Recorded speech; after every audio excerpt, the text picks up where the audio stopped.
What's going on, beautiful people? Welcome back to another episode of What the Game Means to Me. This time we're presenting our NFL SmackTalk SmackDown, going with our round two. We do have a returner this year, but this year I can say round two. Last year was a pretty big success. I know Ken was a part of that this year because they started off with the NFC East last week, and I actually still got it at the bottom, didn't even realize. But this is the NFC North this week that we will be partaking in and talking about. I got a lovely panel of guests with me, rooting for their teams, rooting for their fans. I know they're going to go hard on the show tonight. So I'll just go around the horn and introduce everybody. Starting first, got the purple hoodie representing his purple Viking squad, Justin Patton. How you doing tonight, man? The Purple Eaters, man. Get away. The Purple Eaters. I'm doing good, man. I'm doing good, man. We're about to win this debate here over these clowns, man. Oh, wow. Starting off strong. I heard a C word. I'm not too liking that. I'm sure some of us may not be liking that either. But also got my guy Jurgen Coney. We call him the all-around guy. He knows pretty much everything about every sport. So he's stepping in. He's going to be a Packers fan. I know he's a big Aaron Rodgers guy. He's going to be the Packers fan for us tonight. Jurgen Coney, how you doing tonight, man? I'm doing pretty good. Had a tiring day today. Been up at a camp that I helped at the last 2 days in a row, and I'm ready to talk some sports, debate a little bit. I don't know how much smack talk is going to be done, but I'm here to debate the facts with the fellas, so that's what I'm here for. I would say like Jurgen though definitely knows his facts, and if you can say he'll call some people out on them as well. But we got looks like a supporter of Imran up in here now. Our Bears fan, he has the hat on, got the custom jersey on as well, repping his squad. How you doing tonight, bro? I'm doing really good, man. Thanks again for having me. Always love talking about the Bears. I'll always love talking with fellow NFC North fans. And just like the Bears are going to do this season, going to catch everybody by surprise. Yes, sir. I know a lot of us is waiting on it. A lot of us was really happy that you guys got Justin Fields over there. So I know we'll get into that tonight. And then the runner-up, like I said before the show, very well could have taken the whole thing last year, but he's back better than ever, and he's ready to take the title. I know this time around. Ken Gibbs from Facts Over Axe Podcast. How you doing tonight, man? Oh, I'm great as always, man. First of all, thank you for having me on. Second of all, like you said, is you got the NFC East down there. Don't put us with the NFC least. I think that all of us can agree that's a little offensive. You know what I mean? Like all of our teams have had their own problems, but next time get our byline right. I would say I realized like, whoa. I looked down, I was like, dang, I forgot to put the North in there. But don't even worry about it. In the words of Game of Thrones, the North will remember. The North will remember, and they'll remember the North in watching this. Yes, sir. Yes, sir. Best of luck to you all. Best of luck. I love it. But yeah, before we get into it tonight, gotta pay a little bit of bills for the network. We do have a new sponsor, MyBookie. As you see, is my logo up to the right. If you do go to their website, let me put it up real quick. You can get and use Off the Ball Network promo code Off the Ball. You can win big. I believe they match up to $1,000 first deposit.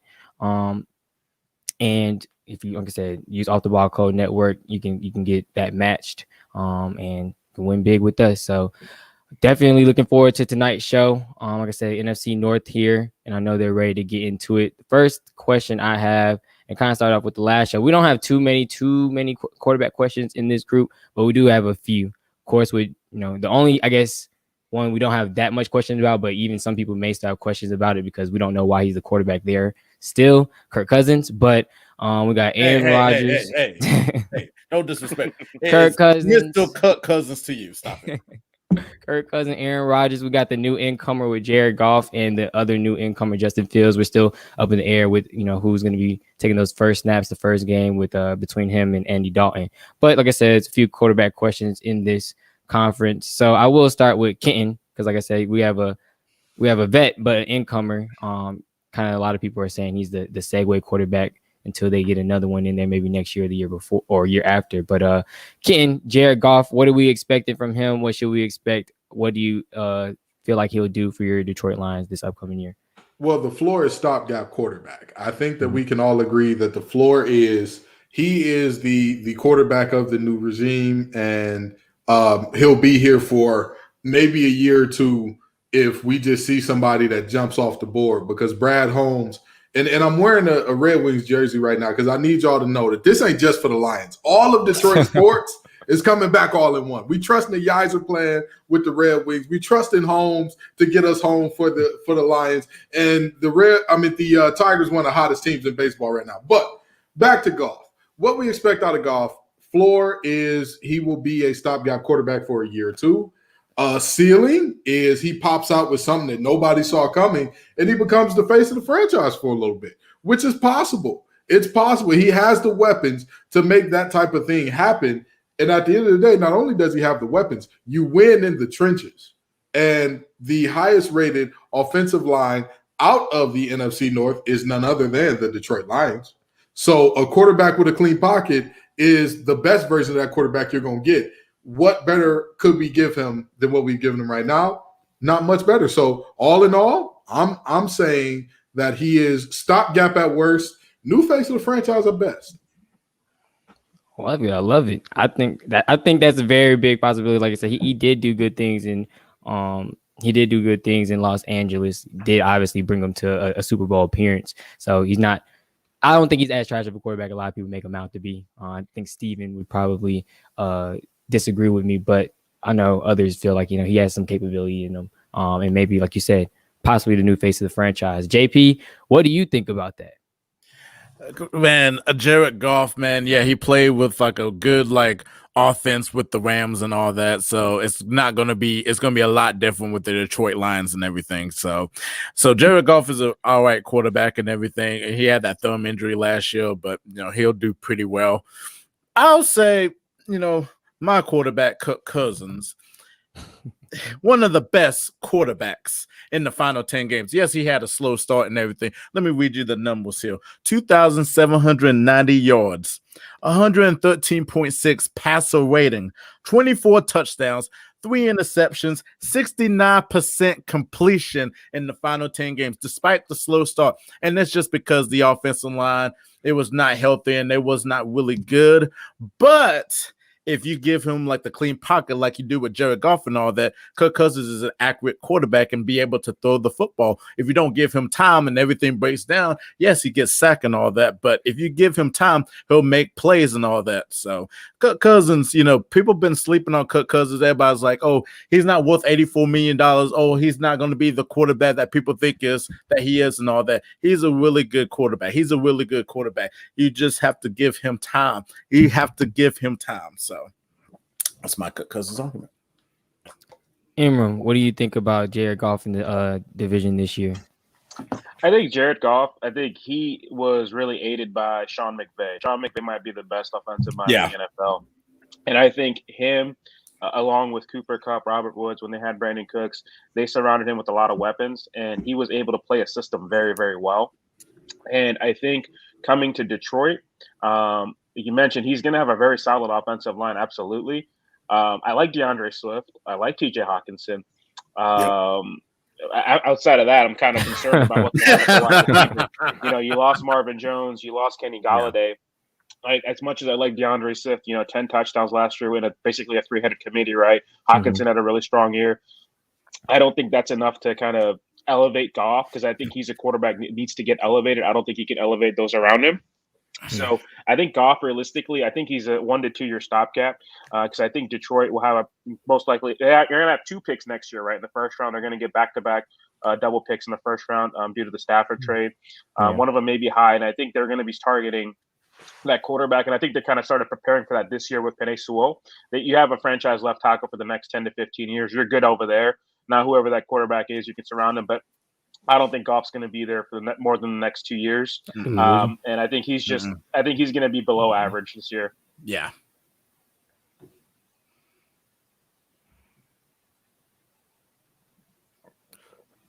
Oh, that might have been me. My fault. Like I said, it went out for a second, and I was the only one moving. But I heard you. I heard you finish off. I'm pretty sure everybody else heard you finish off. But yeah, so they'll be preparing for him. He's a stopgap, and they'll probably use one of their 2 picks this upcoming draft to target a quarterback because they took Penei Sewell, which I feel like was definitely a smart pick. I know a lot of people were saying they possibly may take Chase, but I think definitely building from the trenches, and I'm sure Ken will attest to this. The trenches is what wins the football games, especially towards the end of the season. But Jared, what do you think of Jared Goff in the division now? What do you think he's going to do this year for the Detroit Lions? It's going to be interesting. I think like the sentiment echoes, he's going to be a transition quarterback for the organization as they try to dictate which quarterback in these next two classes do they want to go after. Do they want to go after someone in 2022 or do they want to go after someone in 2023 and maybe use this upcoming draft to build the rest of the team around and then get that guy the following year? It's really interesting to see what Detroit can do. I feel bad because it's like he's a hockey fan, man. I don't like man. It hurts me so. But like I'm one of the people you kind of mentioned earlier. Like I'm with Steven and a lot of them. I'm just not a big Jared Goff guy. I'm just not. I think Sean McVay covered a lot of the mistakes. Don't get me wrong. He's improved since he walked into the league. Jared Goff now is however many times better than what he was when he came into the league as a rookie. That we cannot deny. But Sean McVay really helped him out a lot. I think we love to, for some reason, forget how much the offenses can help out a quarterback. There are certain situations where the quarterback makes the offense, but the offense can make the quarterback. Sean McVay made Jared Goff look as good as he was. But then you saw, I said this entire time, you look at the last, I think it was 4 to 6 regular season games of the year they made it to the Super Bowl. Mm-hmm. He started to look bad. And there wasn't an injury to hamper him then. He started to play worse than what he did that year, and it carried over when he didn't look as good, and it carried over. Like, Jared Goff is fine. He's solid. Like, I don't mind him at all. But, what is his ceiling this season? I don't know. Like, maybe the second best quarterback in the division, and if not, could be third, all depending on how the rookie plays. So we'll see about that. I just don't have high hopes for Jared Goff and what's going to happen because, yes, the offensive line is fine, but who the heck is he throwing the ball to? Yeah, that's what I'm saying. Exactly. Yeah. And Keaton, I will give you a chance to kind of reiterate and kind of defend yourself because I'm wondering the same thing too. I know everybody, of course, is looking at the losses of Galladay and Jones, which were your two top receivers, but you still have Hawkins in there. But what do you think? There are two positions in football. If you can do it, you can do it. It doesn't matter if you're a rookie. It doesn't matter. These positions, a lot of players come in and have instant impacts. One of them is running back, because if you got to make you miss in them, you got it. If you have the ability to outrun people, you got it. The other is receiver.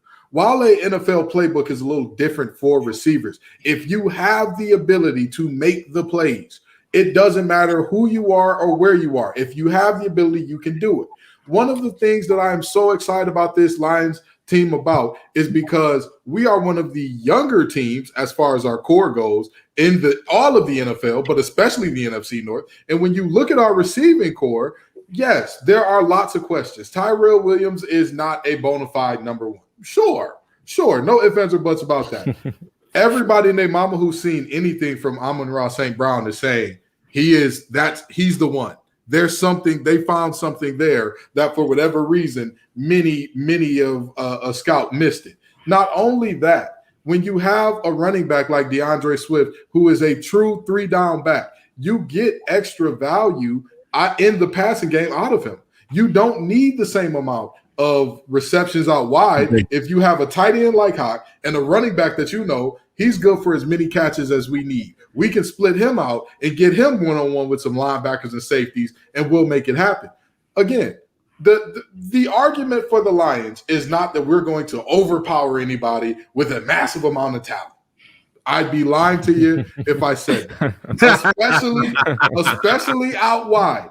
However, when I look around the rest of the NFC North, I'm just going to tell you, I'm not seeing anything that is, when you dig into the data, the analytics, the numbers, I'm not seeing anybody that's all that overpowering to where I'm like, oh no, we have a hole at receiver. Okay, well, the fourth worst defense in the NFL lost their starting corner. So I'm sure we'll find somebody to get open on whoever the replacement is. I'm sure we'll do that. You get what I'm saying? Like, at the end of the day, the situation with the Lions, to me, especially when you're talking golf, is very simple. We need you to do the job of don't get us beat. We'll have a solid run game. We will have the pieces around you to do well. And by the way, for all the genius that everybody says McVay has, the only evidence we have of that is his success with golf. That's it. That people are calling him a genius. He's like a Cliff Kingsbury genius, to where it's like, oh yeah, we know it's there. Well, where's your proof? Well, it's somewhere. It exists. outside of Goff, people can say which came first. Was it McVay's coaching talent? Was it Goff? At the end of the day, we'll see this year which gave which all of the success. And mind you, there were a lot of things outside of Goff that was going well with that team as well. Todd Gurley was the rookie of the year before McVay got there.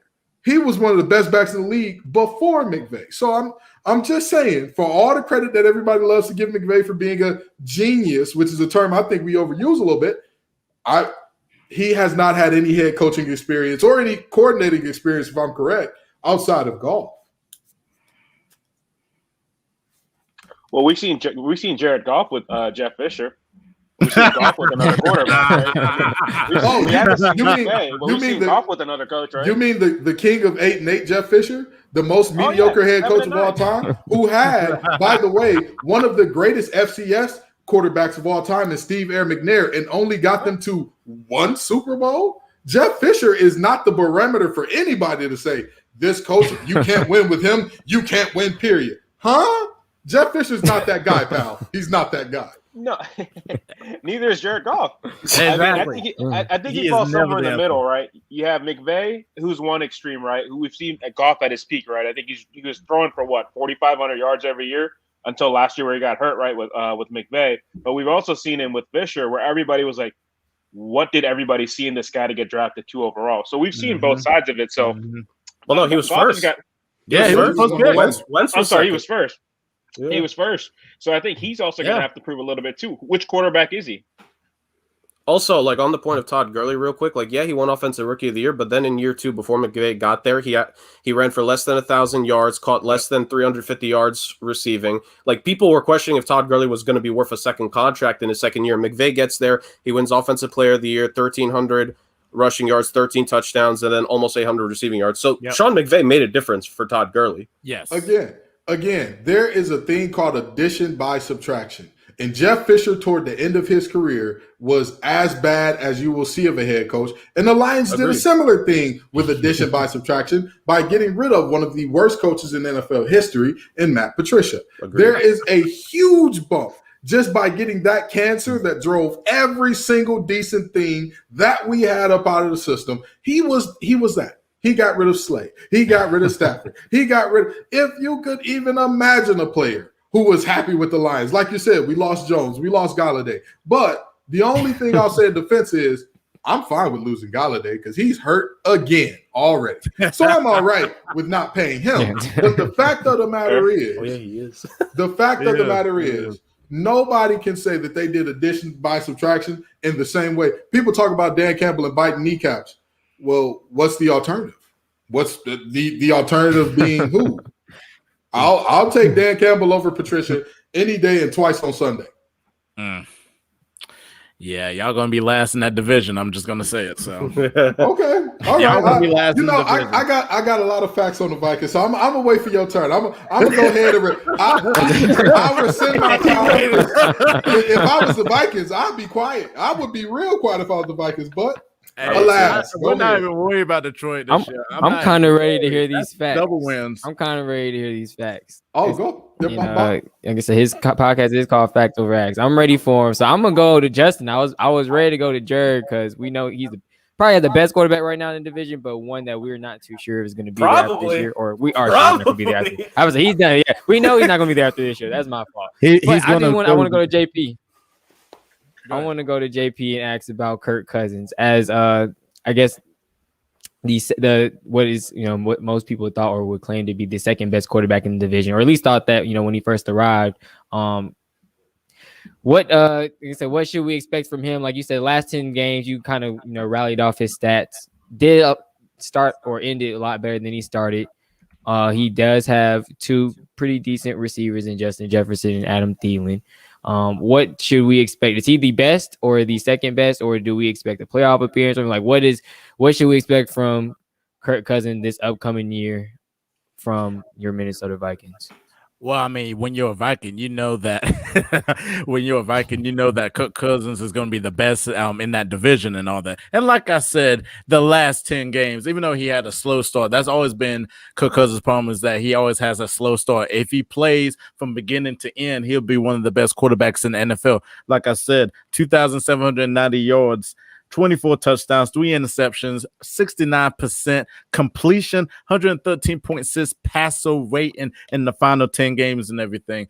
If he has an offensive line that be able to block longer, see, that's the problem, is that the offensive line wasn't blocking him for long. If they block for long and be able to have a clean pocket, he can throw the ball and be accurate. Yes, we got a superstar receiver in Justin Jefferson, the second coming of Randy Moss. Also, Adam Thielen as a red zone threat wide receiver. Y'all also forgot about Dalvin Cook. Was he the leading rusher in the NFL last year? I mean, I can pull off them stats right there. I mean, Cook Cousins, he's a good quarterback. I think Derrick Henry. It was Derrick Henry. Oh, was it Derrick Henry? Oh, okay. Well, he was like top. He was top 2 or 3. So, but in the NFC, he got in. In the NFC, yeah. Thank you. So, like I said, Cook Cousins. Yes, he's worth the $84 million and everything, and he's going to play consistent. If he plays from beginning to end, we'll see a lot from Cook Cousins this year. And we're talking about a playoff one. We'll make the playoffs. We will make the playoffs. The problem was last year was our defense. Our defense was terrible, but you also forgot that a couple of key players were out all last season on defense, and they're back here this year. So we expect Cook Cousins to be great from beginning to end. All right. I might say Ken for last because I saw a lot of facial expressions throughout, so I feel like he's ready to just rumble off. But I want to start with Imram. What do you think about Kirk Cousins? Yeah, I mean, it was a powerful speech, man. I got excited, but then I realized we were talking about Kirk Cousins, and I came back to reality. So, with Kirk Cousins does this. He's a magician in my eyes. And the reason I say that is we all know who Kirk Cousins is. At the end of the year, when you look at his stats, you're like, how the hell did he get there? How did he get 35 touchdowns passing? How did he get almost 4,000 yards, right? And he is someone that's always gotten that reputation of being a stat stuffer. When it's a big game, he doesn't show up, right? Unfortunately, my Bears were victim to this, but he won his first Monday night game last year, right? That used to be the running joke, right? You always bet against Kirk Cousins on Monday night. So when those big games come up, he's not always shown up, And when the games, whether it's coming back or trailing or playing a bad team, he'll stuff those stats, man. He'll drop 4 touchdowns, 400 yards with his eyes closed. So I think Kirk Cousins, we were talking about, where he kind of lines up. I think he's right in the middle in the NFL. I think he's between, quarterback 12, quarterback 15, somewhere in there, where if he's got pieces around him, like we've seen, he puts up the numbers, but he doesn't have that next factor to, he's not the win because of guy, right? I think he's a win with guy. So I think, for the Vikings, they have nice pieces on that offense, right? Justin Jefferson lit up the league last year. Cook cooked it up. Irv Smith, they drafted in the second round a couple of years. He's going to have a bigger role no matter what Zimmer says, right? So I like what that team does, but I think he is going to be that limitation. And the Vikings know that because, Justin, I'm sure there was a lot of rumors that Vikings were trying to trade up to draft a certain quarterback in the first round, and they had informed their quarterback, unlike some teams, Sarger, that they may be taking a quarterback in the first round, out of respect. But they didn't ultimately get it, so they took Kellen Mond later. So I think that's them showing their card that after this 3-year contract's up, they want to see what else is out there. So I think Kirk Cousins is going to probably do the same thing he does every year. Vikings will probably be on the fringe of the wild card. But I think I think they're going to come up short again. All right. Yeah, I feel that. Like you said, we've seen it time and time again. Like you said, that magician is that effect that he kind of gives us. So, Jerg, what do you think? Minnesota's ceiling is definitely being the second team in the division and potentially getting one of the now 3 wild card spots, because I think one big thing for the Vikings that I think benefits them is the fact that there are now 3 wild card spots. You saw it benefit the Chicago Bears last season ultimately. So like that's a good thing. And it all depends year to year. It all changes. Like in some years, the wild card team could be 9-8 and get the 7th seed. In other years, if it's really top heavy, 10 wins may not be enough, as we saw in the AFC this past season. So it really all depends. Right. But just in regards of Kirk Cousins, he shrivels up in primetime football games more than a spider in winter. So I'm not really too much worried about Kirk Cousins. Like, here's the thing. It's kind of like Emrod said. He's going to get the stats at the end of the season. I cannot deny this. Kirk Cousins, like a lot of the quarterbacks, he's going to have the stats at the end of the season, and it'll look fine. But like you said, how did this guy get there? Like, we question it every single time. So, yes, Kirk Cousins is going to have his good games. You know, I don't have the Vikings schedule in front of me, so I apologize. But if they face the Jets, he's going to ball out. If they face the Bengals, he's going to ball out. But then when he faces the real teams, he's going to struggle a little bit here and there. And, of course, when he faces older brother in the division, which we all know who older brother is, like there's a chance it's not going to go well for him. So at the end of the day, Jelani, I don't know if you're trying to say something, you're muted. But ultimately speaking, like Minnesota, like I'll give them credit, like their ceiling is that they should be the second best team in the division. But at the end of the day, like that's what really is that? What really is that worth, considering like that's what your ultimate ceiling is. It's that. And man, I'm trying to hold back with some of the punches, but God, Kirk Cousins is so bad, man. Like he just has so many bad games. Dude, your quarterback, you can't even trust the coach. There's no holding back on this show, Jerry. You just let it go. You got to throw all the punches you have. The quarterback didn't trust the coach, and he dropped 40+ touchdowns last season, and they still lost. So farther than your team by a mile. Hey, I'm gonna say this: we're gonna win the NFC North. I'm just gonna say it. I'm gonna say it. Aaron Rodgers is not gonna do anything this year. I'm just gonna say it. I'm gonna let you say we don't hold back punches on this show, and I know Kenton's not about to, so I'm gonna go to him. Like I said, finishing off this last segment of the QB questions, and just let you go. Well, I just want to ask this: where does our Vikings fan reside? Where do you live? Are you in Minnesota right now? Nah, I'm in South Carolina. What's up? Okay, all right. Listen. I want whatever local municipality police department you're at. I want them to raid your house and find whatever drugs there are in the building and get them out of there. Your brain deserves better than what you're doing to it right now. First of all, here's a very interesting fact about Kirk Cousins that everybody seems to be skipping over. He had 36 total touchdowns last year. Does anybody remember how many turnovers? 18. 2-to-1 turnover to touchdown ratio with the second leading rusher in the NFL and the second coming of Randy Moss and Justin Jefferson and another perennial Pro Bowler in Adam Thielen. So we talk about, well, who's a product of who? We saw what Diggs did when he got away from him. Did we not? Did Diggs' numbers not just jump through the roof without Kirk Cousins? So things that make you go, that's one of them. Second of all, Kirk Cousins, I find this to be so interesting because to me, Kirk Cousins is a guy that he tells you how thirsty you are for a quarterback or how thirsty the NFL is for a quarterback. You gonna keep lying to yourself and saying he was worth that $84 million? You gonna look me in the face and keep lying to me, telling me he was worth that $84 million? 84, 86, 88, you name it. He's 88, you name it. I'm naming it. I think about my quarterback. Again. And you know what? I applaud your 10 toes down by your quarterback energy. But guess what? Your quarterback ain't gonna put y'all 10 toes down in the end zone. You understand? He's not. Kirk Cousins is at best meh.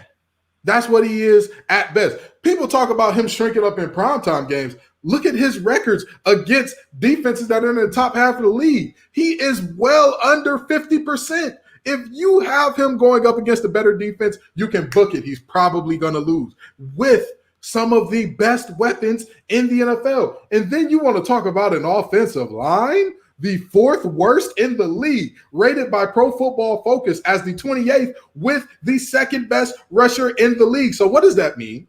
If they have the second best rusher and yet they're still the fourth. Oh, wait, they're good at run blocking.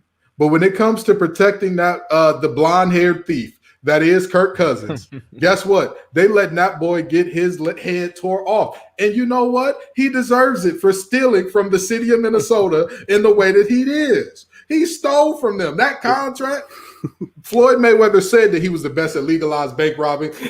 Ladies and gentlemen, I present to you Kirk Cousins. I introduce to some and present to others Kirk Cousins. This man almost got $100 million. Let me let you in on his best season before he got there, right? With Washington, he threw for almost 5,000 yards. And yet and still somehow he had 29 touchdowns up against 15 turnovers. Still 2-1. But that was his best season. Even at his peak, every time you're going to get, all right, now if he get a 4-touchdown game, you can count on 2 picks coming on the back end of it. That's his ceiling, and you pay him nearly $100 million? The Vikings set themselves up for that because now they have no money to put anywhere else. And congratulations, you did it to yourself. Because we haven't even got on the worst part of this team yet, but we'll save that for another time. This Kirk Cousins argument, again, I want whatever municipality in South Carolina area is that you stand at. I need the constable. I need the sheriff. I need the state trooper. I need them all. Go to this young man's house, find the dealer, infiltrate the supplies, cut them off because he needs to stop. Great reference. Great reference. Yes, sir. I'm gonna let JP live. Like I say, I think we've bragged on him enough. It's been a good 20 minutes on Kirk Cousins. So we're gonna move over to the last quarterback in orange. We got 2 more, don't we? 2 more. Justin Fields, Andy Dalton / Andy Dalton. We're not too sure who's gonna be taking the first snaps. Both are being first team reps. But Mo, our VP of all the ball, asked Bears what's the word on Justin Fields. So like I said, we will go to Imran with this one and ask you. One, I guess, what quarterback do you feel deserves or will be starting day 1, and 2, which quarterback which quarterback do you believe would be the one that is starting toward the end of the year where you guys may or which quarterback gives you the best possibility to make the playoffs? Sure. So I think based on everything I've heard out of training camp and how practices are going, it looks like, and all the public indication has been that Andy Dalton will start the season. And Dalton has looked okay in training camp. Now, before we get into Andy Dalton, Justin Fields, I'm just going to get rid of the elephant in the room. The Bears have had the worst quarterback play for most of my lifetime. I'm 31, so I know no one knows bad quarterback play better than me, guys. Come on. No one knows it's better than me. Between you and Cleveland. So between Foles and Chase Daniels in 2019 and then Nick Foles and Trubisky last year, the quarterback play was the worst in the NFL, right? It was absolutely garbage. And so there's only one way to go up. And so Andy Dalton comes in. It's not me getting myself excited about Andy Dalton or anything. I know what Andy Dalton is. He's at the end of his career, right? Below average to average quarterback. But, that translates to the 22nd best, 23rd, 24th. That would have been light years ahead of what they've had. So the bar was so low for him coming in. He's doing basic things like hitting the open receiver. Darnell Mooney, who was cooking Jalen Ramsey in the game last year, couldn't get the ball because the quarterback can't hit him downfield. So this year, I think their offense is going to look a little bit better because we were talking about young cores and young offenses. Allen Robinson, I feel like, been in the NFL for 30 years. He's only 27. Darnell Mooney had an awesome year last year for a 5th-round pick. Talk about steals. Cole Kmet didn't get used well last year, but he's probably going to get used more this year. He's only 22. And you want to talk about people that finished last year on a really good high note. David Montgomery in the last 7 games, 700 yards rushing, 8 total touchdowns. The guy gets the ball and they have a better offensive line. I think that's going to help that quarter play out. So I think Matt Nagy all the offseasons talked about the Kansas City plan of what they did with Mahomes and Alex Smith. Now, I think that was a horrible comparison. I think this is closer to Russell Wilson and Matt Flynn, where you have 2 quarterbacks coming in. Neither one knows the offense right. Mm-hmm. So I think to start the year, I think Dalton will start the year. But I think there's going to come a point where they're going to lose 2 games in a row, 3 games in a row, or Dalton's just going to have a really bad 3-interception, 4-interception game, and he's going to put in Fields.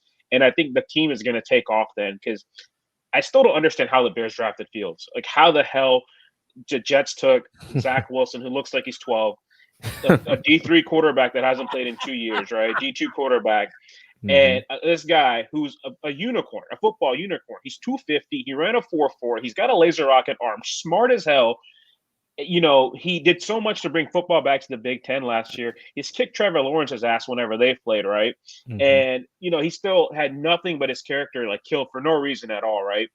So I'm happy the Bears got him. I think he's going to add a big element to that offense with his speed, his throwing ability, and just going to lift up that team. And I'm really excited that, we might have a quarterback of the future and that, he's talented. It's really good to get excited about football for the Bears, and because before that, that transaction, all those rumors about maybe Watson, maybe Russell Wilson, and you get Andy Dalton, man, that was a gut punch, man. It sucked. Seeing that, it was like when that roller coaster comes down. So I think Fields is probably going to finish the season off. So I'll let you guys come at me. And I'll start with, go back around. I'll give Ken the first go around on this one. The fact that this is a debate, the fact that this is a question, the fact that there is who's the guy? It shows the incompetence of the Chicago coaching staff. This should not be a question. Andy Dalton has never, and I mean this very seriously, he has never been the type of guy that I believed you win because of.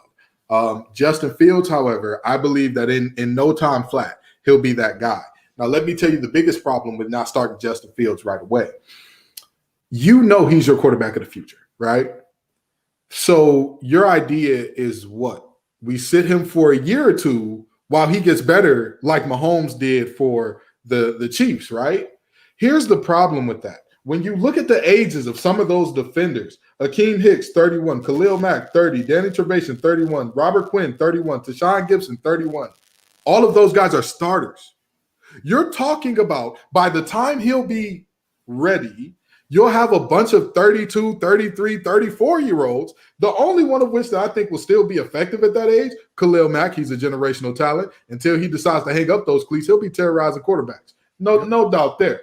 Everybody else, they'll be somewhere. Oh man, I'm Akeem Hicks. Oh man, I'm done with this game. It was good to me. I had a great run, but that's it.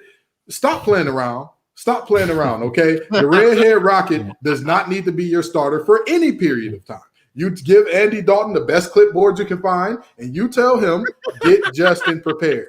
Get Justin prepared because this is the guy. We don't have time to waste. Time is of the essence. Again, you look around, the best part of that Bears team is the defense, and half of your starters are over 30, and you're going to waste time for what? For who? In the NFL, you don't have the only position that has a smooth kind of landing. There are two positions.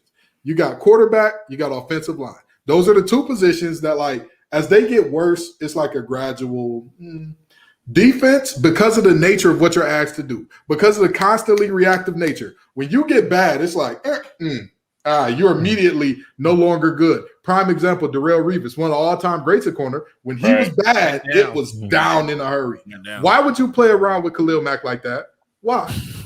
Why would you play around with Akeem Hicks like that? I love Akeem Hicks, and I hate to say that as a fan of an opposing NFC North team. I love the guy. He's a baller. He is a guy that I modeled my game after when I played defensive tackle way back when. But the fact of the matter is, if Andy Dalton is if there's even a conversation, let me tell you the problem here. Even if he only knows a limited amount of the playbook, look at what Washington did with RG3. When he knew a limited amount of playbook, they used that limited amount, and he was the NFL Rookie of the Year. That when you have a generational talent, you don't play and wait and maybe. Alex Smith was at least a really good quarterback at his peak before everything happened with Mahomes getting there. Andy Dalton, the AJ Green down there somewhere. We'll figure it out. They had one of the best tight ends in the league to go with him, and Andy Dalton still couldn't figure out how to win. Nope. So I mean, at the end of the day, I think that they have the quarterback of the future in the NFC North in Justin Fields, and the fact that they're even debating it just tells me the Bears are not serious about winning. They're very unserious people at the moment, and that's just what that tells me. Fair point. Jerry, what do you think? You mean to tell me that it didn't matter on Twitter that they put Andy Dalton QB1? He's not going to be the guy? No, yeah, obviously no. And just like with their coaching staff, their social media team jumps the gun. They make mistakes, and they're going to try to figure it out. Like he mentioned some names. Like there are some promising pieces on the offense. I do personally like David Montgomery. I really do. Matt Nagy finally learned to let me give this guy the ball because he will help me, and let him just run. Cole Kmet probably would have had a better rookie season if the general manager didn't put 10 dang tight ends, or just try to bring 10 tight ends on the regular season roster prior to it all starting. Ken, honestly, he wrapped it all beautifully, so I'm just going to continue what he said.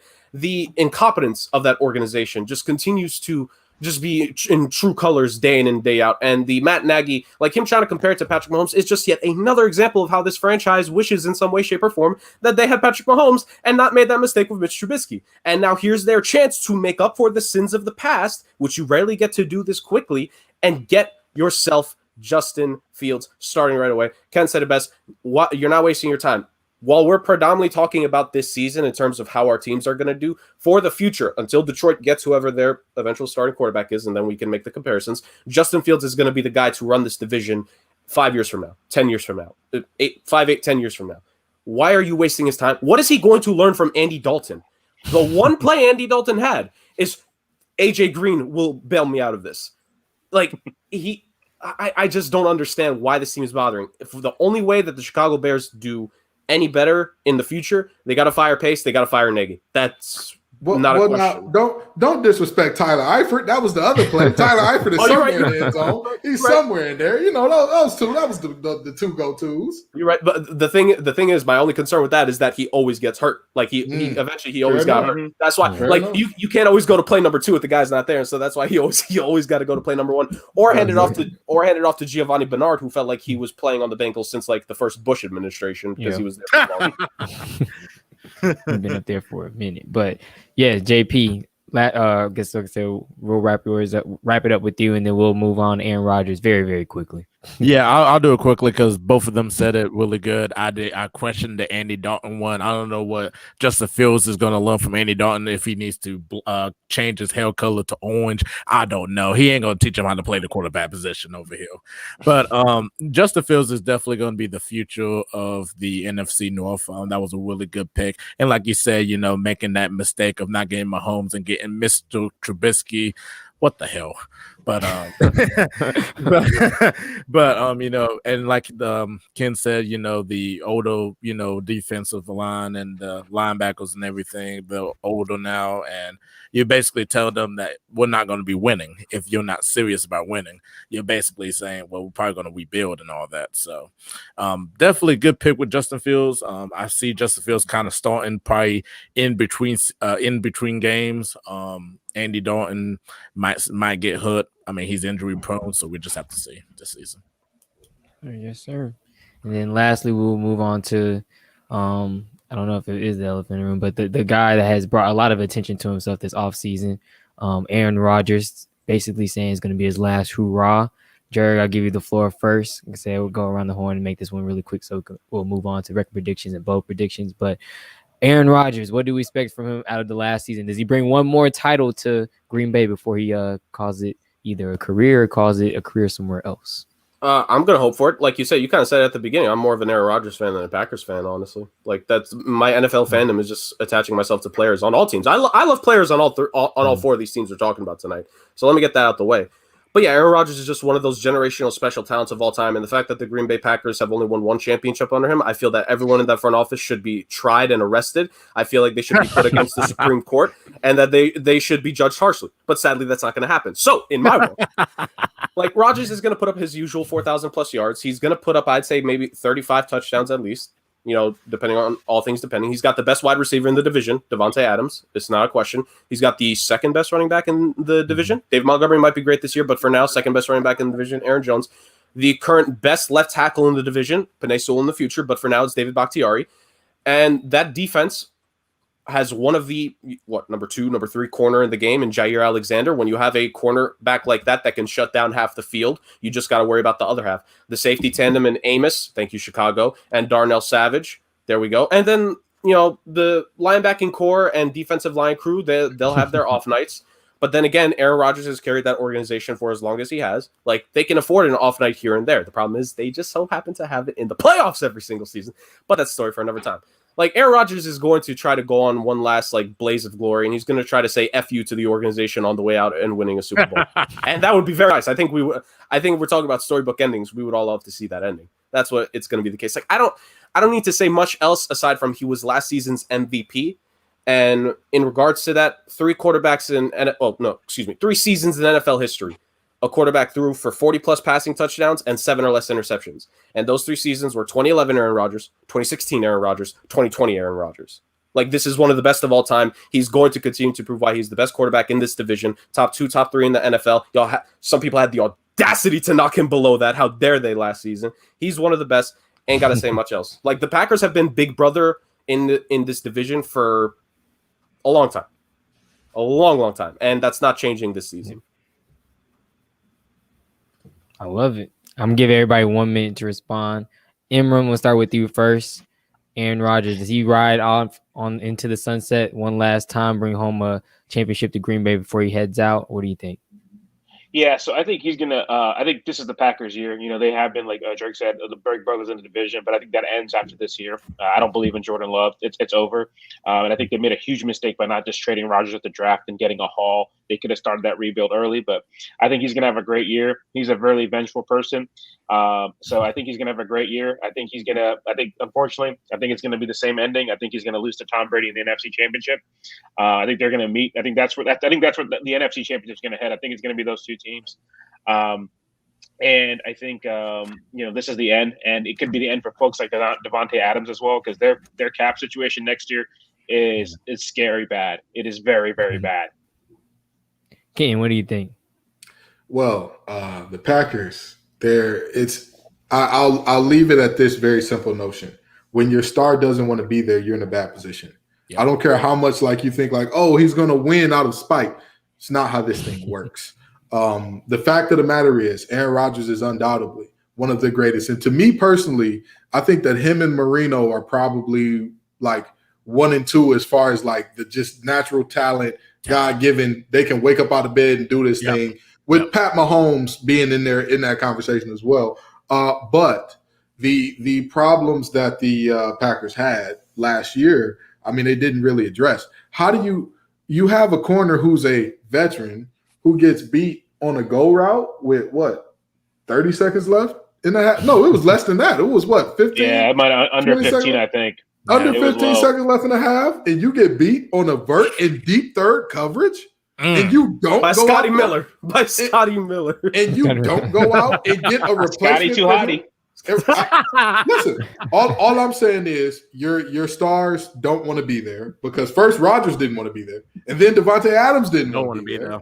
And now all of a sudden the ball is rolling downhill.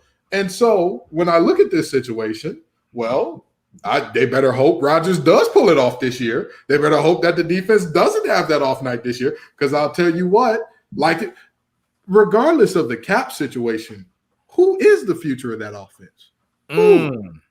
Marquez Valdez-Scantling? Is that the guy that they're once Devontae leaves, he'll go off for $1,500? Huh?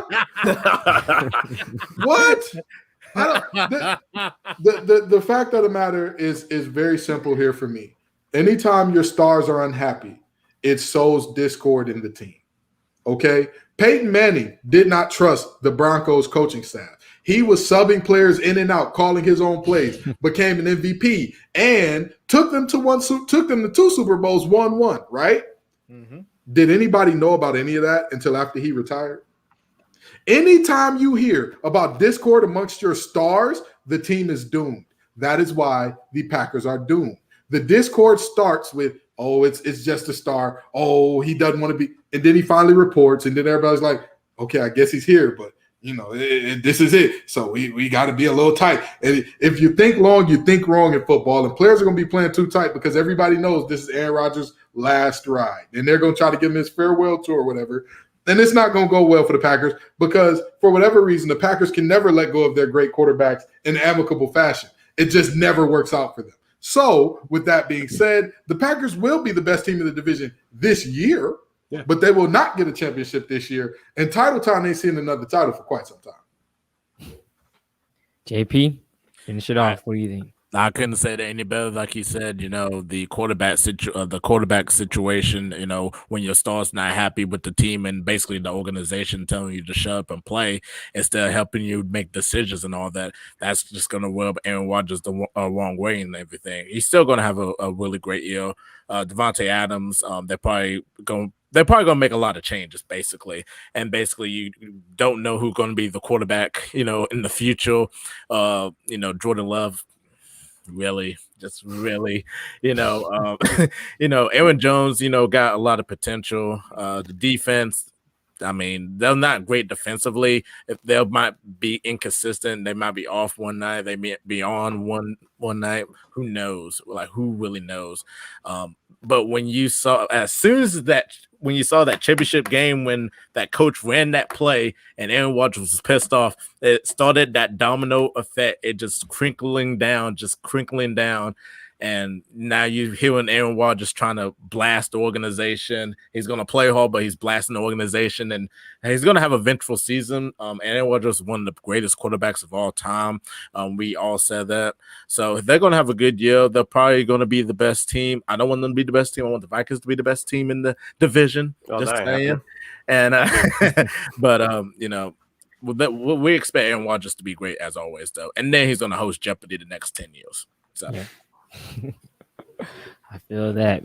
Next, going to move on to, I want to do record predictions. So just give the record predictions for you feel like your team will have, and then also the record predictions for your fellow rival teams in the division. So Ken, I'll start with you first. Record prediction for your Detroit Lions, and then also for your fellow rivals. And who do you feel out of this division makes the playoffs? Obviously, we know there's an extra wildcard spot. There's an extra game as well. So do you feel like there's two teams coming out of this, or is just one to be had?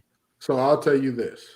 The Packers are going to make it because they're the least bad of the group this year. That's just the reality of it. They're actually a good team. I'll give the Packers that. They're actually a good team for the most part. They're going to make it. They're going to go about 11-6, 12-5. They're going to be a 2, maybe 3 seed. They don't quite, again, that discord, winning covers over a multitude of sins, but when you get to the NFC Championship and your stars still don't want to be there, there's some problems going on that are much deeper than anything we could imagine.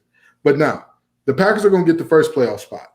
If the Bears play Justin Fields from day one, they'll be a wild card team as well.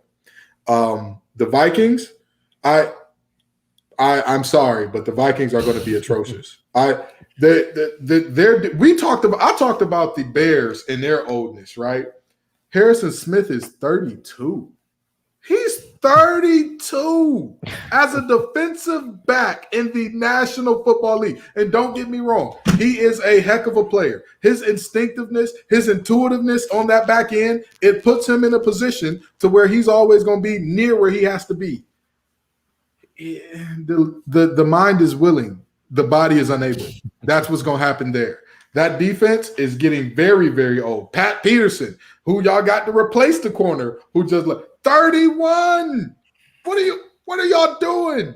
Your secondary is geriatric, bro. You have problems back there. Okay? Half of them know what a VCR and a cassette player is.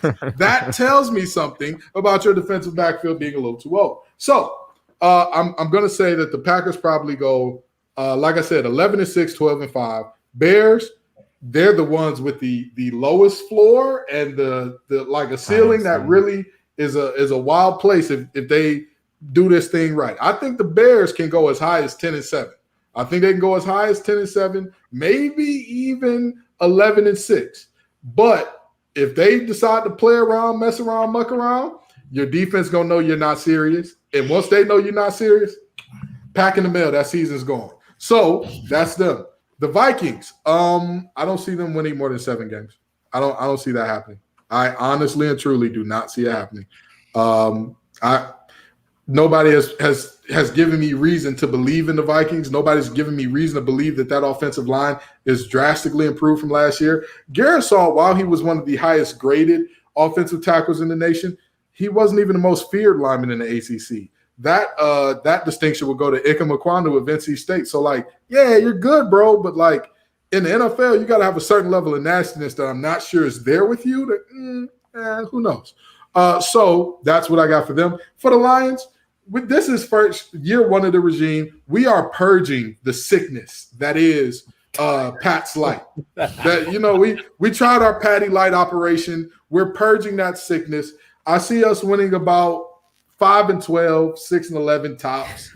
I mean, anything beyond that, I'd be super excited about it. But I'm going to be honest here. Like I said, if we're talking who's going to be the next best team next year, I'm not going to lie to you and tell you that's the Lions. If you're telling me the team that's in the position to dominate for the future, you've got one of the top 3 centers in the NFL. You got one of the top tackles in the NFL. You just drafted a guy that when GMs were polled, who's the most likely to be a Hall of Famer out of this draft class, Trevor Lawrence was number 1. Penei Sewell was number 2. You have a ton of guys that are very, very good and very, very young.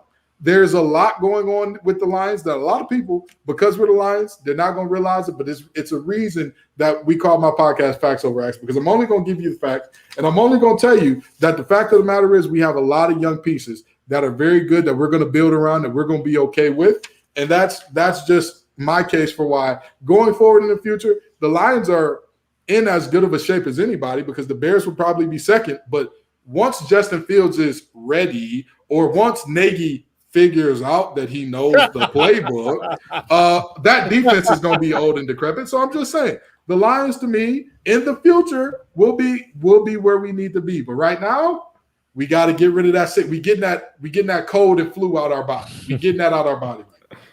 Taking the Dayquil. Exactly. The Dayquil and the NyQuil. Exactly. Imran, what do you think? Bears record, division rivals record. Sure. So I'll start off with the Bears record. I think the Bears record is going to be between 8 to 10 wins, as I think their ceiling. So I'll give you two predictions, because I think there's two factors at play that are going to determine that. If Dalton starts more than 4 games, I think they're going to be about 8-9, 9-8, which is where they've been the last couple of years, right? They won 8-8 the last couple of years. I think Justin Fields is truly special, and I think if he starts sooner than later, my ideal scenario is make everybody happy. He told Andy Dalton he's going to be QB1, right? Let him start the first half of week 1. Pull him at halftime, put in Justin Fields, and let's let him loose. And I think Justin Fields can really take this offense to the next level. So I think if he plays, I said before week 4, I think you're looking at a team that can get hot. That's going to be a hard, offense to figure out with a quarterback that's that mobile, that has a gun like that. And you got speed on receivers. They signed Marquise Goodwin to Olympic speed. And you got Allen Robinson, who's a stud. So I think that's where we're looking at. And it just comes down to Fields. And I think for the future as well, if he's the guy, they're in a great position. Because, the defense does have a lot of old people, but their studs are not old. Roquan Smith, Eddie Jackson, Bilal Nichols, Eddie Goldman, they're all in their mid-20s. And, Khalil Mack's a little bit up there, but a lot of these guys are probably going to get cut this year that you mentioned, like Robert Quinn, Danny Trevathan. And the Bears, with the cap going up, they're going to be sitting around $60 million with a quarterback that's going to be pretty attractive to free agents. So I think they're going to be just fine going forward. So looking at our division rivals, hate to say this. Hopefully this is the last time we have to say this. I think the Packers will probably win the division. I think around 12-5 seems right for them. There'll be a little bit of turmoil. It's always fun to talk about the Packers because, apparently Aaron Rodgers doesn't have help. But all my buddies that are Packers fans swear to me that, David Bakhtiari is the best left tackle in the NFL. Devontae Adams is the best receiver in the NFL. Jair Allen-Gunn is the best corner in the NFL. Aaron Jones, top 5 running back. So either he has help or he doesn't have help, right? I don't know which one it is.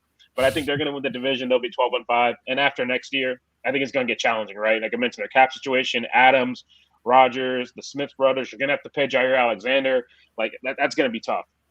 I think the Vikings, I think they're going to be kind of where they've been the last couple of years. I think they're going to probably be between 7 and 9 wins as well. It's just going to come down to them. So what we talked about earlier with Kirk Cousins, there's going to have some big games. It might be against the Packers. It might be against the Bears that are going to swing their season. If they win that one game against the Bears, the Packers, I think it's going to be a divisional game. That can catapult them to being a 9-8 team, which could be the seventh seed and be a wild card seed. But if Cousins goes the other way and they lose that critical game, right, it's a tiebreaker game, they could be 7 and 10 on the outside looking in. I think the Lions are probably going to be, it's a 2 to 5 win ranges for me. I'm really curious to see how Dan Campbell done. I know he did like an interim coaching job with the Dolphins a few years ago. So I know he's a really high energy guy. I saw him do burpees a couple weeks ago, but I don't think his form was that good. I think he could be a little bit better. I don't think that was the best I'd seen. But I like the young core that they do have. I like Hawkinson. I like Swift. I like how they're building the line in their trenches. They're a quarterback away, though. And I think they're going to be competitive, this year. But it's going to be one of those teams you're going to see that they're going to lose, I feel like, a lot of close games. I think they're going to give teams some problems. I do like some of the young pieces they also have on defense. So I think the division will go Packers, Bears, Vikings, Lions. Packers, Bears, Vikings, Lions. All right. Taking the second spot. All right. Jerry, what are you thinking? Well, we already know who I'm going to say is the first seed, so let's just move on from that. It's going to be like Green Bay 12-5. I think is pretty fair. I think they could be 13-4. I think they'll turn it on at the end of the season if it means at least getting home field advantage. I mean, who gets the first seed in the NFC? I think is a question for another time that we got to have because Green Bay's going to be up there, and it's all going to be depending. So Green Bay, they're going to be competing the whole way. If there's a chance at the end, I think they'll likely try to take it. So I would say 13-4. My bad if I said 3 before. 13-4. Is what I would probably put their record as. When it comes to Detroit, I'm not going to spend too much time on them. Like, yeah, Dan Campbell talking about all this stuff about eating kneecaps and stuff. And look, I do like the youth on the team, but ain't enough kneecap eating that's going to happen on that team to save them from their fate this season. Because again, we're talking about this season. So I think for Detroit, a pretty fair record for them. I think they actually have the potential to get like 6 wins and flirt with 7. I really do, but I just don't think I think things are going to break wrong for them. I say 5-12 is probably a pretty fair projection for them. So there's that. And hey, any positive projections in the future for Detroit, I think right now for their sports team is a good thing. So for Detroit, you just got to eat it this season at the end of the day. Chicago and Minnesota. Oh, sweet mother of God. I could really, honestly, what these two teams are, they're like the Spider-Man meme for me, where it's the 2 Spider-Men pointing at each other at the same time. Because to me, come on, man. No. Listen. Truthfully, I think they're probably going to end up with the same record. If it was still 16 games, yeah. I would say the Vikings would go 8-8 because Kirk Cousins will finally get to 500 in his career, which I know he's been waiting on that this entire time. I would say both the Vikings and the Bears. I think 8-9 is a fair starting projection from them, and it all depends. Yeah, if Andy Dalton gets more than 4 or 5 starts, fire everyone on the spot A, and then B, they're not going to do that hot. They really aren't. But even with Justin Fields, like my comp to Justin Fields and what could happen is what happened with Justin Herbert, is that there was talent there. He balled out so many of those games, and they were close, but they didn't have the right situational coaching there. And Matt Nagy for situational coaching is it's not the answer, man. It's just really not. So, don't worry, Mike Zimmer. I'll get to you in a second too. So yeah, Chicago. I know you ain't laughing. So Chicago, honestly, Emron, I really do think the Bears have a lot of potential here. I really do, but it's just not for this season. It's just not for this year. So I think 8-9 is a good projection for a team that's going to have a rookie quarterback, and that still has they got to fill holes. All these teams got to fill holes. Now Minnesota, oh my, yeah, this is going to be fun. I mean, the guys have said it all. This team is going to flirt with 500 the entire time. I like 8-9 is what I'm going to say for them. Kirk Cousins predominantly lives around 500 or just below that, and 8-9 perfectly fits the bill for him. And like you said, like you said in his conferences, he's willing to do everything he can to make his teammates safe and help them win, except for the most obvious thing, and that's actually perform well when there are good teams across from him. So the Vikings are going to end up being like that 8-9 team. We're going to get the Justin Jefferson highlight reel this year. We're going to get Dalvin Cook. He's going to have that one game where he just pushes off like 4 defenders. We're going to get all that from Minnesota, and they still might lose that game because Kirk Cousins is going to try to do his best Jameis Winston impression. So at the end of the day, yeah, Minnesota, like I said, they have the chance to be the second best team in this division. I'll give them 9-8 at best, but 8-9 is likely it. Now, just to answer it properly, Jelani, because like my records may not show it, I don't have any other team in the NFC North making the playoffs this season. But that's just because of my thoughts on another division. I won't be on for it, but I'm going to on one thing I do on the side. I'm going to be covering that in the future. There's one division I have a lot of high hopes on, and just out of pure entertainment value. And I mean, we're better than the NFC East, like Ken said at the beginning. We're better than the NFC East, boys. So let's celebrate that. But yeah, there's not going to be a second. There's not going to be a second playoff team that's in this division this year, and that must suck for Detroit Lions and Chicago Bears owners because all they care about is the bottom line. So to not get that playoff revenue, that must hurt them. I mean, listen. At the end of the day, the situation, we all know the situation with the Lions. I've accepted that. I've eaten that. But again, I'm confused as to why everybody's so high on the Vikings, because we talked about how bad Kirk Cousins is. Nobody's even talked about a defense that allowed the 4th most points in the NFL and lost starters and got older. I don't understand it. Like, we're like, this team is going to sustain their level of play with everybody getting older and worse.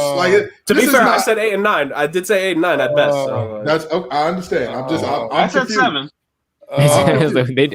We did throw out a record. I'll let you finish off, JP. You're replacing the rookie that started 15 games with a 31-year-old former All-Pro. But I'm just saying, it's cool, I guess. It's cool. Hey, they're trying to build the 2014 Pro Bowl on defense. Except oh, God, y'all people, man. Yeah, y'all people. I mean, last year, yes, like I said, last year we was bad defensively and everything, but we have Danielle Hunter back, who is a Pro Bowler. We also have Michael Pierce returning massive upgrade on the nose tackle. We also have Patrick Jones that we drafted. That was a really good pick. And then we also have our linebacker core with Eric Kendricks, and we also have Anthony Ball returning back. And we definitely made some key upgrades too on the cornerback situation. Even though Patrick Peterson, I don't really see, playing a lot though. He's not going to be like a starter, but can help out these young core. I believe in the young core. We got Breland and we got Alexander from Clemson. So in terms of the records of the Vikings, I think we could be 9 or 10 wins. I'm going to say that. The Packers is probably going to be the best team in that division. I will say it truthfully. 12-5 would be, that's a reasonable record. Detroit Lions, that young core they have, I like Jared Goff too as well. I think they can get like 5 or 6 wins. And the Chicago Bears, Justin Fields, depending on if Andy Dalton, like y'all said, Andy Dalton plays like 4 or 5 games, they'll probably be sitting around like, 8 to 9 wins. So.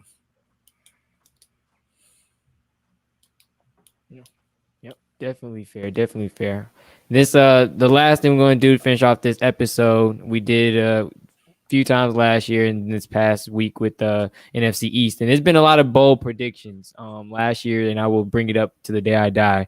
Our Cowboys rep said Dak would throw for 5,000 yards but only 12 TDs. So what we will do to finish off of this show, give me one bold prediction for your team, a player, like anything, just any bold prediction that you have. And you can also sign off by telling everybody else where you can find your work, find your podcast, and also your closing statement to why people should vote you in for the next round. So I will start with Imran. Yeah, so I think for my bold prediction, it's bold, right? So let's make it something. I think I'll say Justin Fields is going to do something that's never happened in the history of Chicago Bears before. He's going to throw for 30 touchdowns and 4,000 yards. So never be good. happened before in the history. So be a good quarterback? Okay. Oh, you just wait till Jordan Love starts. I'm not. You just wait. Aaron Rodgers is gonna be eating a lot of cheese. So. But yes, I think when he gets in, I really like some of the pieces they have around him. I'm not saying it's the world beaters by any means, but I think Nagy. We were talking about Goff earlier, McVay. I think Nagy, his excuses are done. He was bitching about Mitch and Foles. He's got Fields. He's all-world talent. Everybody knows that. So I think Fields. If he gets in in September, I think he's going to have a shot with this offense and him being able to hit these open receivers that nobody else could do for the last couple of years. I think he's truly going to have a chance to break some records and do some stuff that it used to be exciting, but 4,000 yards, anybody can. I mean, Kirk Cousins does it, right? Like, and Goff does it, right? So anybody can do it, right? Hating on Cook. But yeah, I think if he gets enough time, I think he could have an amazing year. Yes, sir. Kitten, what do you believe your bold prediction is? And or actually, Imran, I'll let you go say. I don't know if you want to finish off. Tell everybody where they can find you, your podcast. And yeah, my bad. I got so excited. But yeah, guys, I work with my guys at Take It to the Hizzy. So we cover all fantasy sports, football, basketball, hockey, MMA.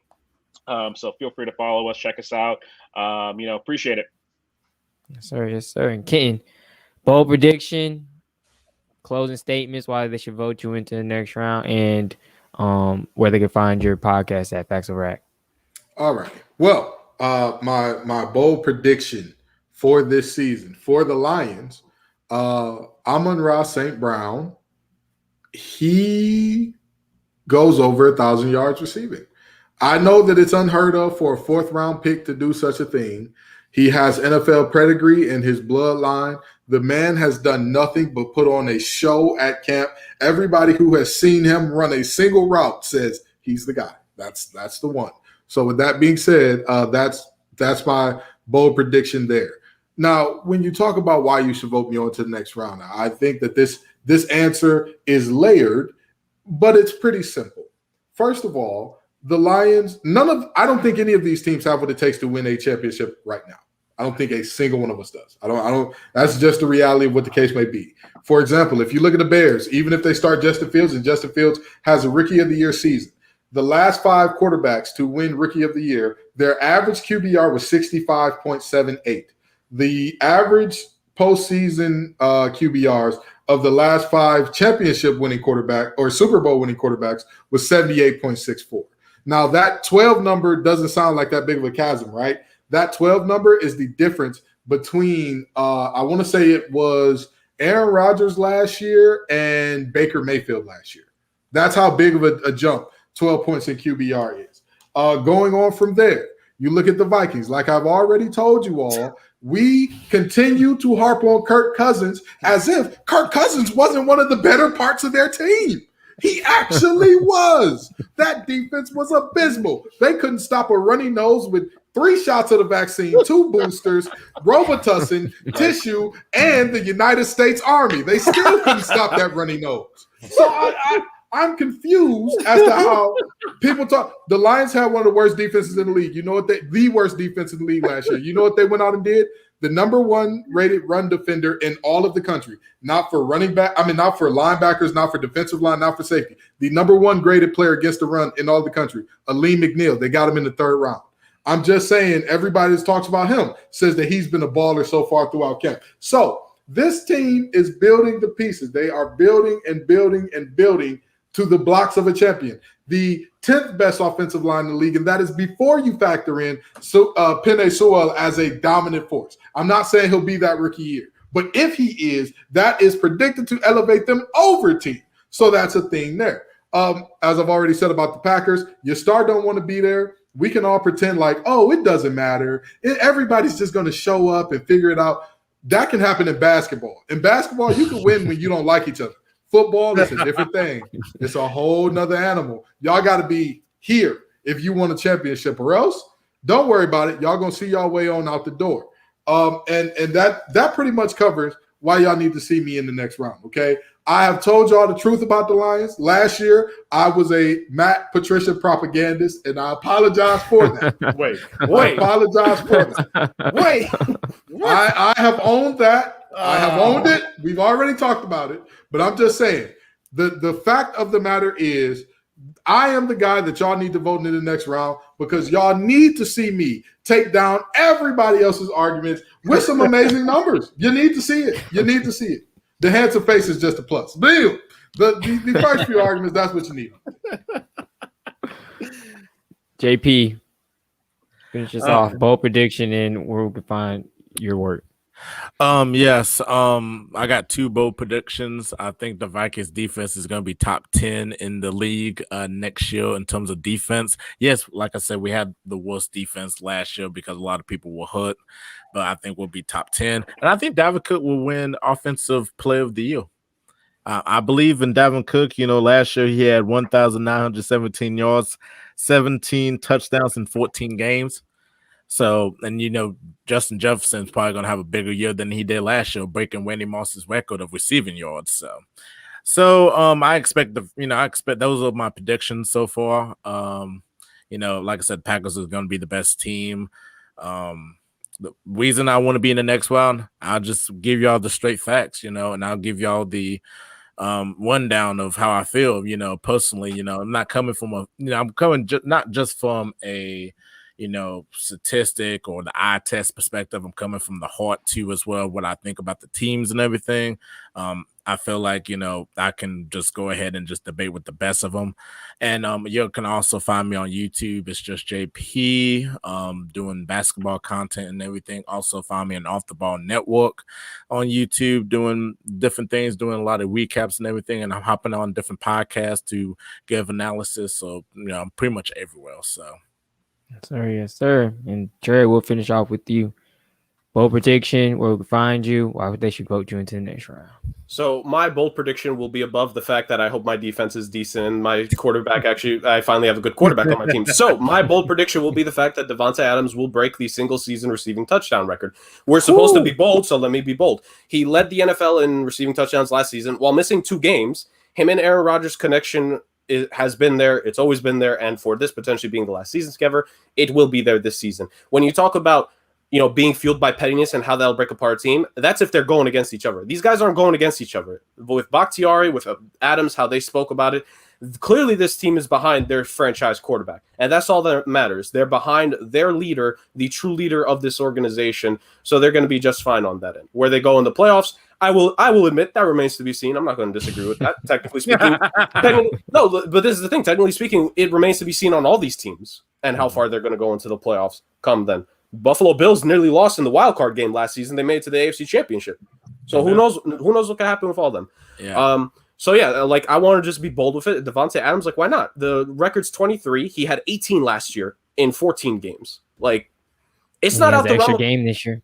Yeah, and now it's 17 games, and Aaron Rodgers is healthy the whole season. Like the connection those two have is just like it's special. Like top 2 in the league today in terms of like those two getting each other. So that's the prediction.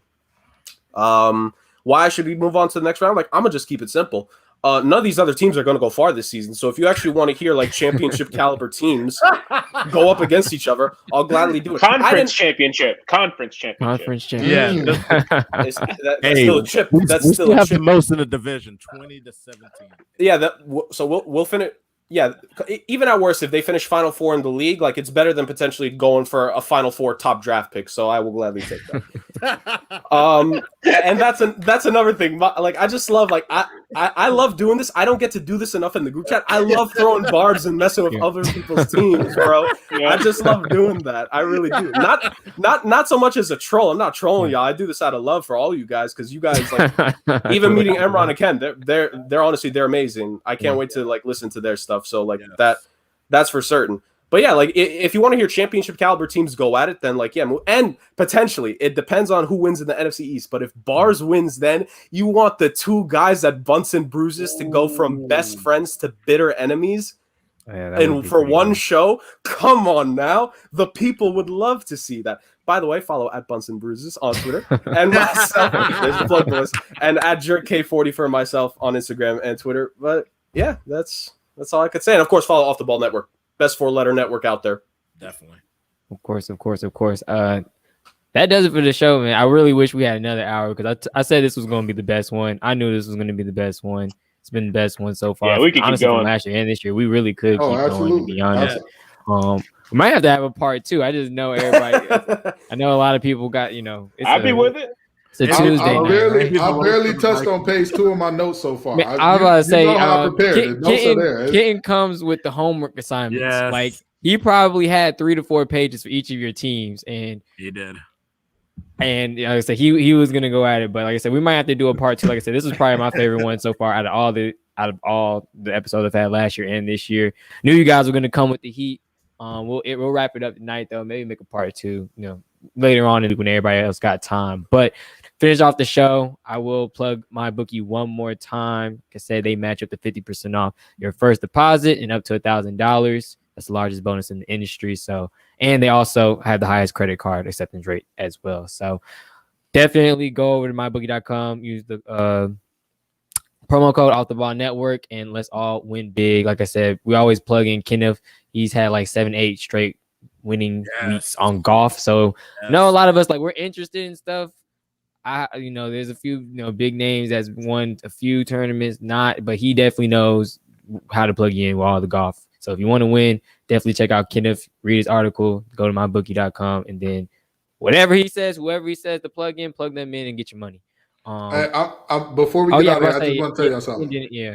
Number 1, Facts Over Acts is where you can find us. We give you a few betting tips here and there on that as well. And Locked On Wolfpack at LO_Wolfpack, where you can find me on Twitter. Facts Over Acts on Twitter as well. Now, with that being said, all these betting websites have the under/over for NC State's wins this year at 6. I'm telling you, take the over. They play 6 FCS or Group of 5 teams. You'll win yourself a lot of money. You'll win yourself a ton of money on a very easy bet. I'm telling you.